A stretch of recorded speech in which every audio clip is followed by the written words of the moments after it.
Greetings, humans of Earth with shoulders. It is I, Christina, here at Fit and Bendy with 3 tips that I use to heal both of my rotator cuff tears and that I still use to keep my shoulders strong and mobile.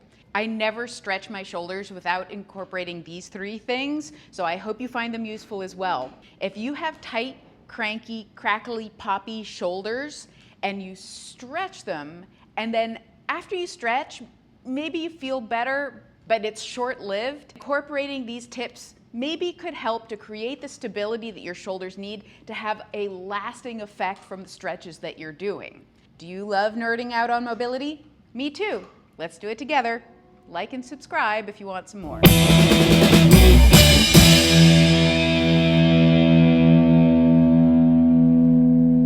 For today's exercises, all you need is a block and a space on the floor. If you have cranky knees, we're going to be kneeling, so maybe put down a mat.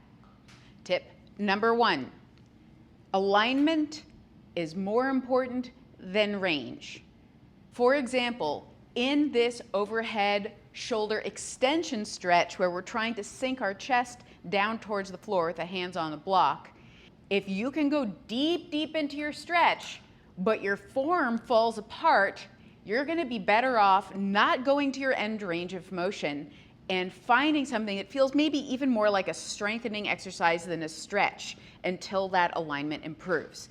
You will notice that for most people, if you allow your shoulders to internally rotate and your shoulder blades to sink together, that you'll be able to go deeper. However, this form is going to be unstable and it's going to be hard on your shoulder and upper back. So it's not ideal if you want to do anything cool with your shoulders down the line, like aerial or pole or handstands, or even just reaching and getting something up off a high shelf. So you're going to be better off higher up in your stretch, keeping that external rotation of the shoulder joints so the armpits look at the floor, and making sure that your shoulder blades are slightly pulled apart.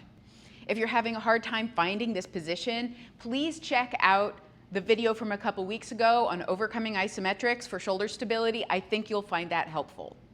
Tip number 2, don't relax into the stretch. I know that this cue is super popular forever. Relax into the stretch, breathe.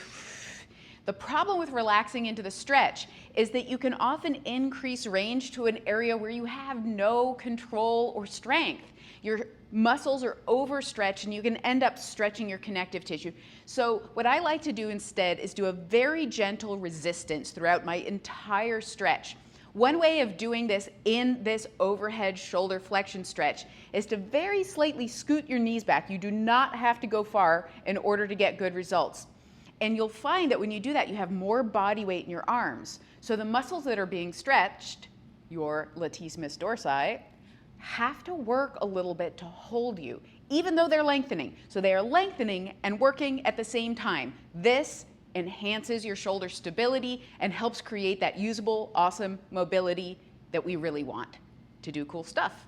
Tip number 3, alternate these resistance passive stretches with some active mobility work. This is my favorite tip. If you want to be able to use your shoulders at their end range, you have to be able to hold them there with the opposing muscles, the ones that are being shortened instead of stretched. I'm going to scoot my knees back in so I don't have any weight in that arm. I'm going to put my other arm down in order to support my body, and I am going to try to lift that arm up off the block. I am definitely not going to go as deep into the stretch with this because our active range is almost always less than our passive range, but I am going to get some really exciting strengthening work in my shoulder extensors there.